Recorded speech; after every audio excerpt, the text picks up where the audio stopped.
There was a lot of eye contact between the fin whale and myself. Eyes do speak to the soul and the sentient part of a creature. And she got up and she made a mighty, mighty attempt to roll one more time. And she actually hung her flipper up in the air, and she hung it there, willing herself to get over, and she just couldn't. And when she came down that final time, there was a huge blast out of her blowhole. I just stayed with her for another 45 minutes and realized that the possibility of her getting off was quite slim. I felt out of courtesy to say goodbye, but I never realized just how difficult that would be, because it wasn't a simple goodbye then, it was you may die. And she looked at me and I looked at her and I sensed that, and I got tearful and kind of said, oh, it's got to move now. And my heart sunk and I knew it was over.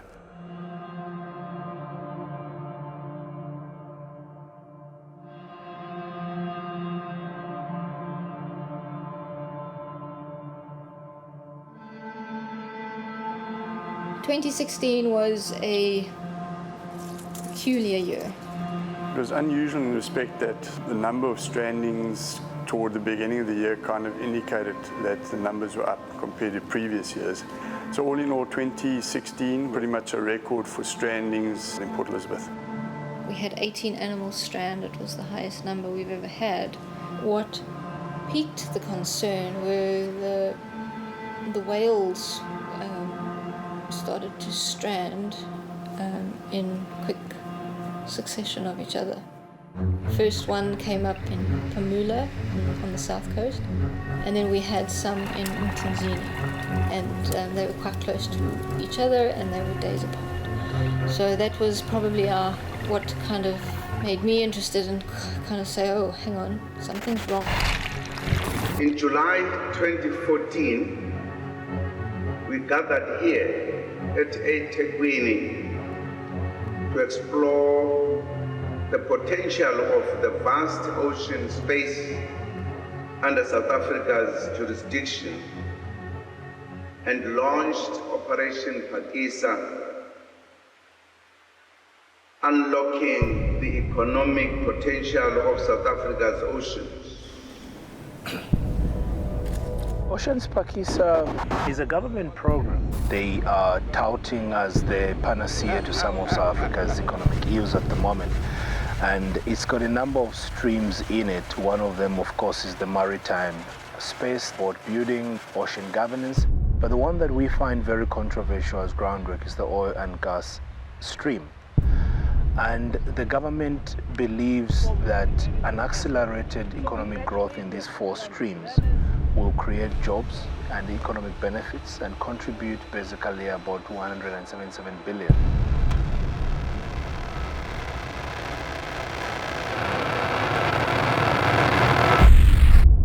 Now, within the oil and gas industry, prospecting is largely done through the use of what we call seismic surveys.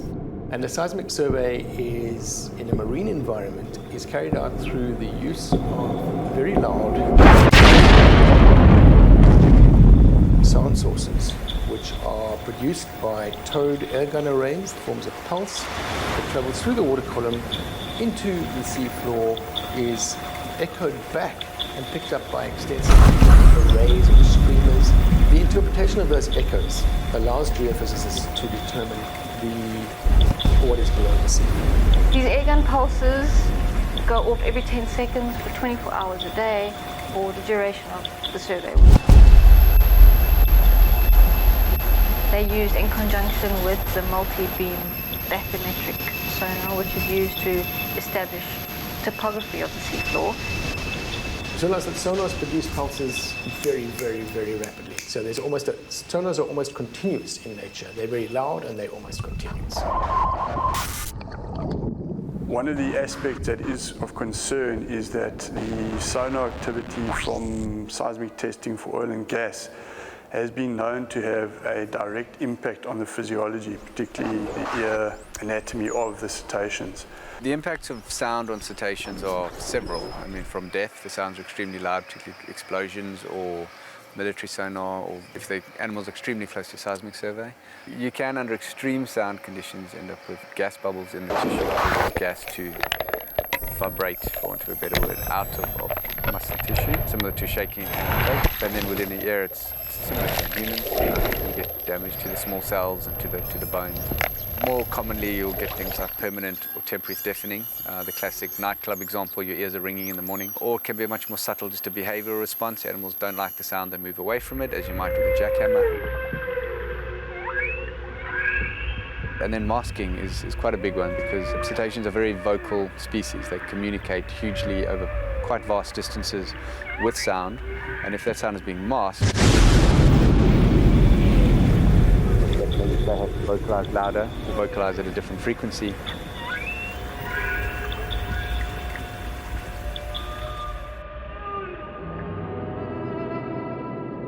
The effects of the seismic surveys on the other animals include the whole suite.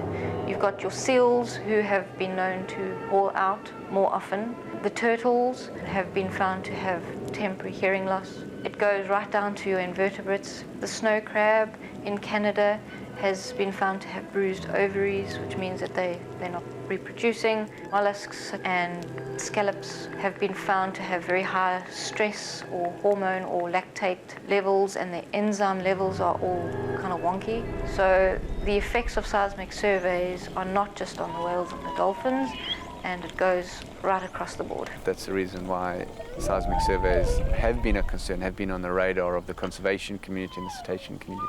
They're producing a huge amount of energy in terms of sort of raw decibel outputs and over extended areas and times, and it is a concern, and that's why there's been so much work that's been done on it over the last probably at least 20 years, and trying to come up with reasonable and effective ways to manage it. And the ways that have been put forward are the best way is mitigating the time and area when those surveys take place. In the offshore oil and gas focus area, 14 exploration rights, 6 production rights, and 2 technical cooperation permits have been issued.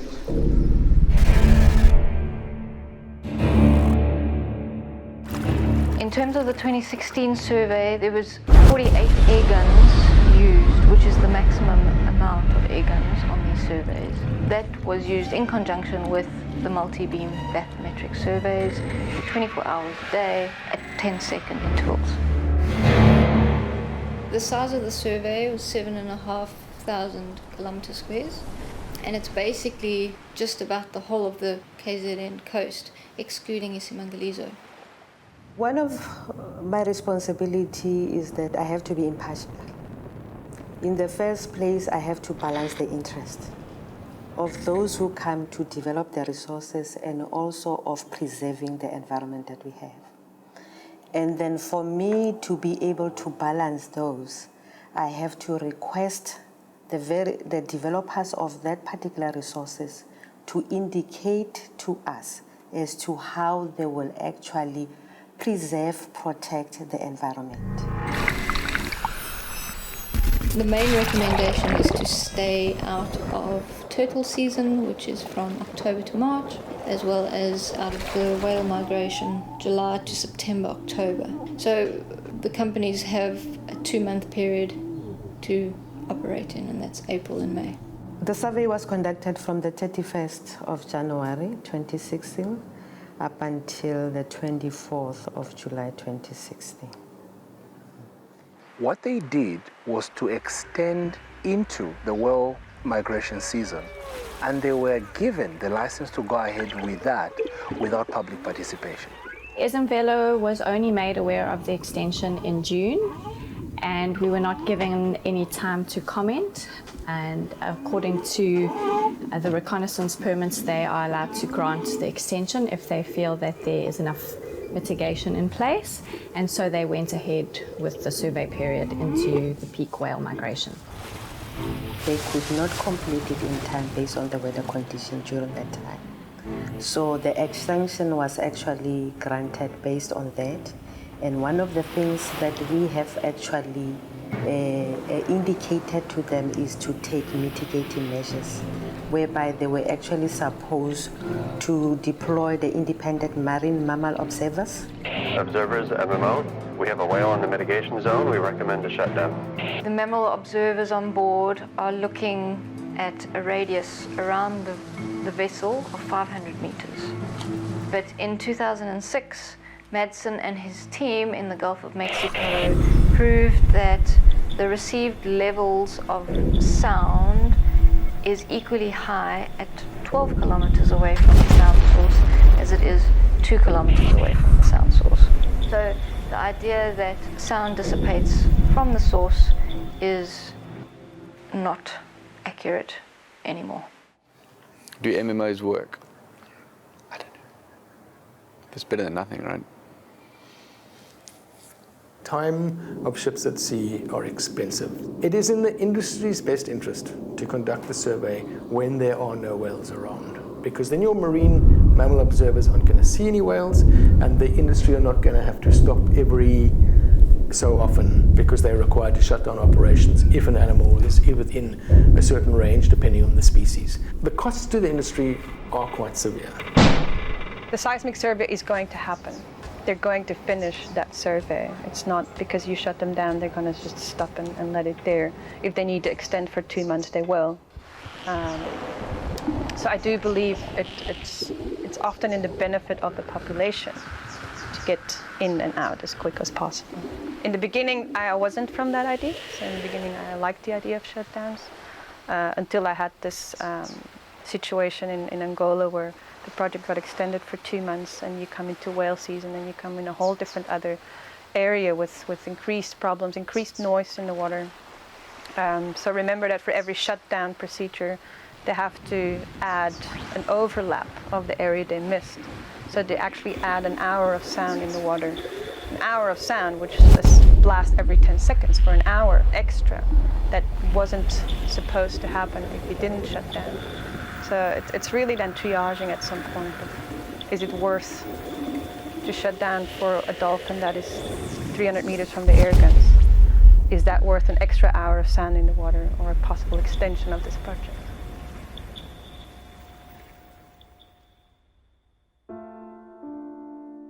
We renamed the program Operation Phakisa to highlight the urgency with which we want to deliver on some of the priorities encompassed in the National Development Plan.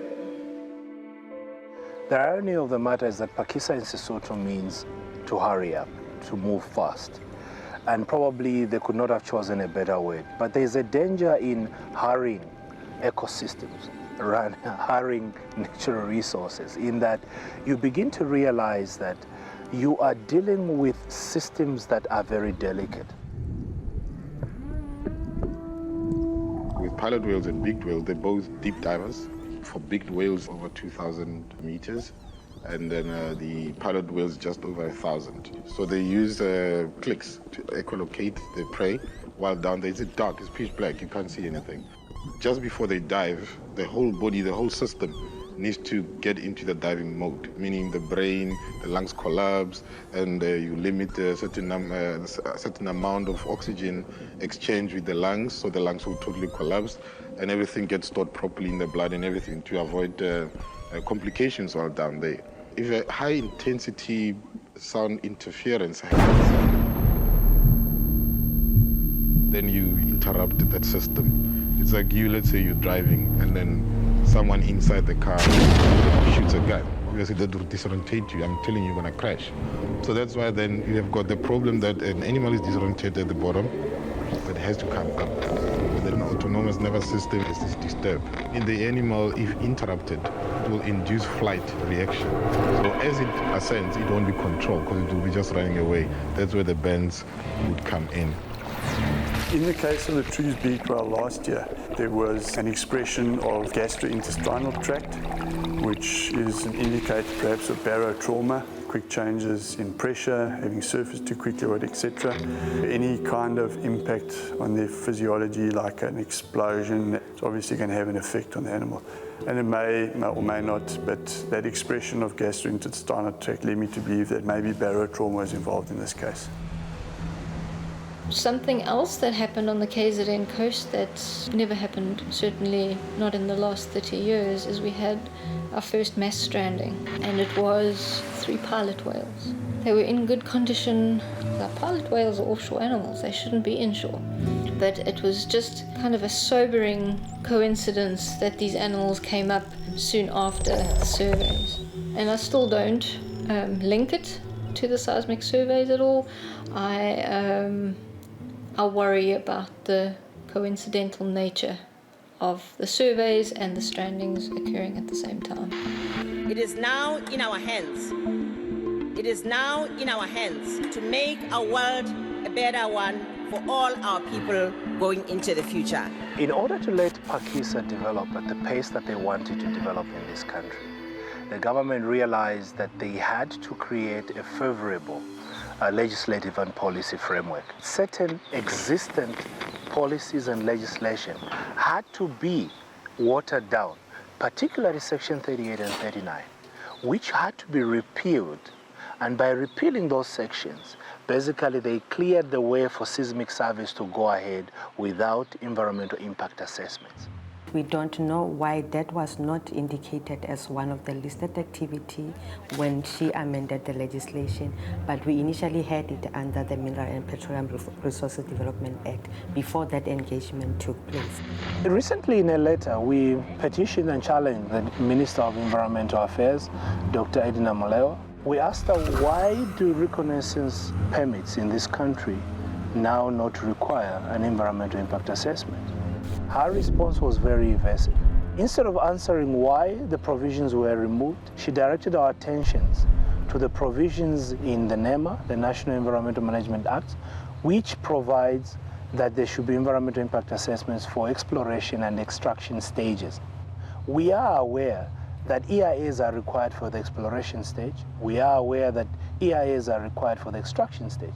That's not what we were asking. What we were asking is, why were those for reconnaissance or seismic surveys removed? In terms of the NEMA regulations, they are not required to develop impact assessment. However, we have actually requested them to do that. PASA, sole purpose to promote the development of oil and gas in this country.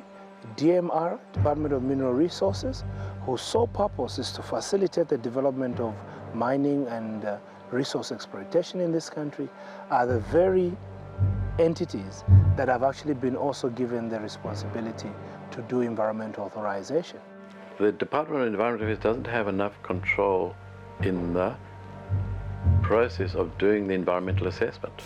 And you're dealing with the need to have an ethical approach to environmental assessment, which possibly is lacking in certain situations. Due to the loophole in the law, PASA gave a reconnaissance permit to operate into the whale migration. Our main responsibility is to process the applications that we receive. Whether we have enough data, it's something else. But the law actually puts an obligation on us to make sure that the application that we receive, we have to process them. Do you know who is the leading department in Phakisa? It's the Department of Environment. I'm not lying to you. Phakisa is an economic issue. It should have been in the Department of Economic Development, or it should have been in the Department of Minerals. The Department of Environmental Affairs is the only department that would have stopped Phakisa from happening. And it's like minerals has historically always been the big player on the government playground here, and they just call the shots, unfortunately. And Environment Affairs tends to take a back seat. And by DMR taking over the responsibility of issuing environmental authorization from the Department of Environmental Affairs, we have contradicted our own constitution. And there is need on constitutional grounds for Phakisa to be challenged.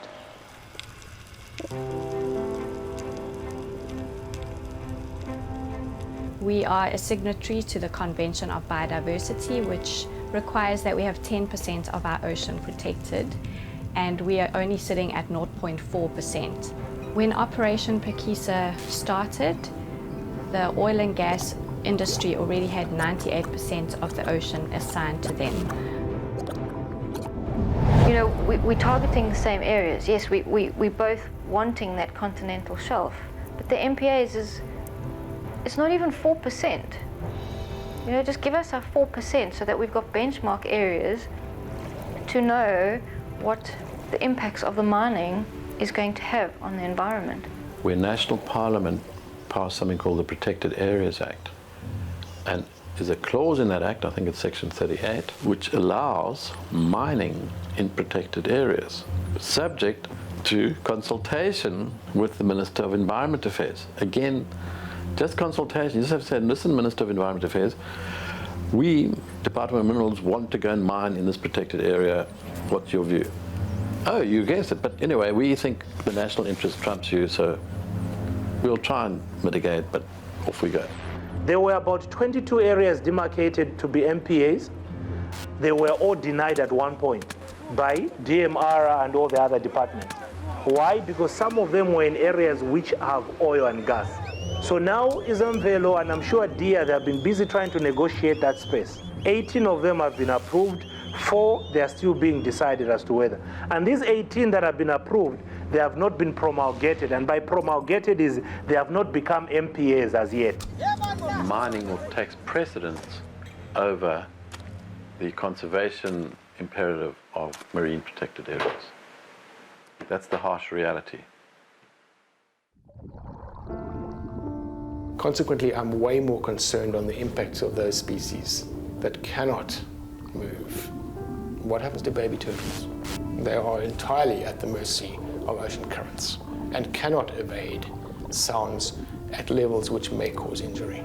So there's been fairly significant new evidence on the impacts of some seismic surveys on zooplankton communities. In the past, we've really thought from laboratory studies that the impacts on zooplankton has been in the order of meters to hundreds of meters. This new Australian research is suggesting over kilometers. Given that these are in fact the foundations of ocean food webs, there is considerable concern. If one has a look where we catch our squid, it is just inshore of the superhighway, the Gullis Current, that brings food and nutrient and zooplankton and krills down and sweeps past our coast. That is the driving force of the whole ecosystem. So if we are killing that most vital link of the food chain, it has detrimental effect not only on the squid, but on the whole food chain in the Gullis Current. Decisions in Oceans Pakisa are being made from strictly an economic perspective, with little or no consideration on aspects of sustainability.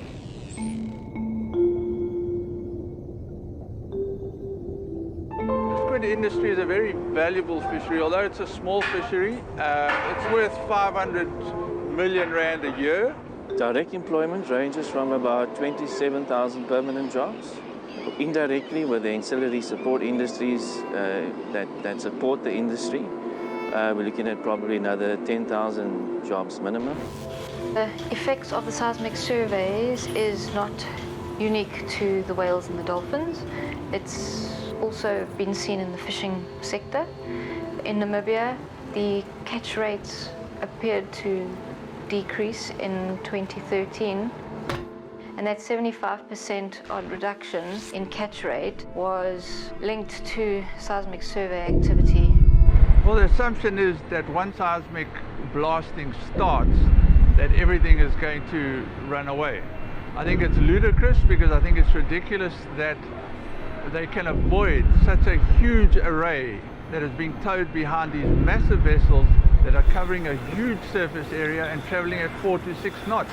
There is no way that a squid is ever going to outrun that. It's been proved scientifically, there's research done on it, that it actually affects the internal organs of the squid. It can affect the perception of the depths.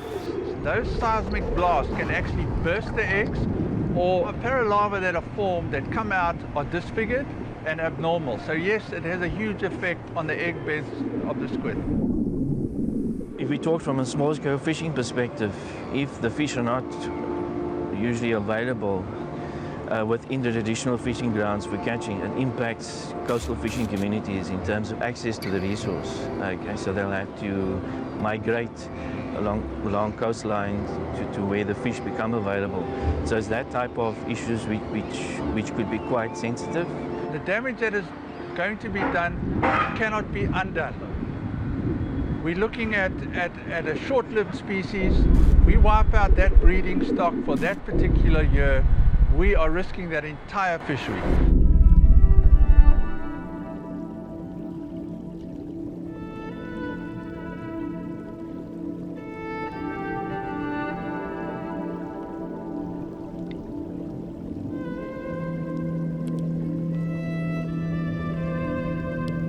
In this province, we have a history of enforcement over a number of years to protect our marine species and to protect our ocean.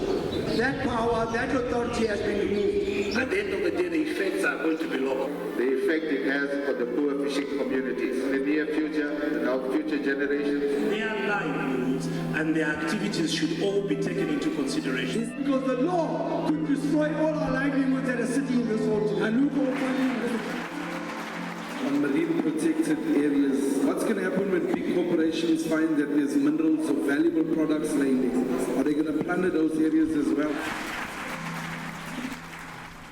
It's a big question mark what socio-economic contribution these oil and gas companies actually make to coastal communities, because it's an extractive type of industry which imports high-end skills right within their processes, with very minimal local service providers benefiting from those actual contracts. So usually it's a few well-connected political business people who benefit at the end of the day. South Africa is delighted to sign the Paris Climate Change Agreement today. PACISA promises by 2033 to be producing 370,000 barrels of oil. What the Department of Environmental Affairs is not stressing is that the production of that amount of oil in this country will be contributing 117,500 tons of carbon dioxide to the atmosphere every year. And that is just for PACISA alone. I'm pleased, therefore, to report that South Africa has put in place a climate change response policy with clear greenhouse gas mitigation and adaptation framework. If we go ahead with PACISA at the moment, with oil and gas, we're actually going to increase our carbon emissions, meaning we won't be able to meet our peak, plateau and decline commitments to the global economy, and therefore we're going to be undermining our own agreements to the Paris Agreement. South Africa is working hard to change our development pathway to a more sustainable one, and renewable energy is a significant part of this transition. Even if we would find out, okay, seismic surveys will cause mass strandings, are we going to stop with it? Is everybody really going to stop using oil? It's not going to happen. Like it's unfortunate we are in that way, and I don't like saying that because I love the ocean. But you know, we're all going to use it. We have a duty of care to protect and conserve our oceans. The rest of the world is divesting from the oil and gas industry. South Africa is lagging behind. We have the third most biodiverse ocean in the world. It is frustrating that bad leadership now is going to affect our ocean. It frustrates me that my grandkids will not be able to see the ocean as I see it because it's not being protected as it should be.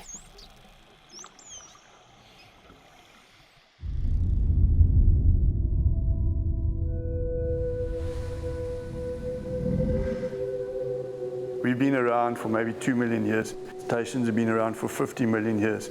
And in a very short space of time, we've just commandeered a space that they have taken millions of years to find a refuge and a behavioral trait in. And we're just kind of messing that up. We have very little in the regulations or the legislation regarding the input of sound into the ocean environment. And given that many of these species, many of these animals utilize sound as their primary perception source, to me it's imperative that we develop the regulation of anthropogenic sound into the ocean environment. The best way to do that would be regulation through the development of an Oceans Act. The sad part is that no one is speaking for the oceans and the marine environment and ecosystems and the marine life as loudly as we should at a time like this.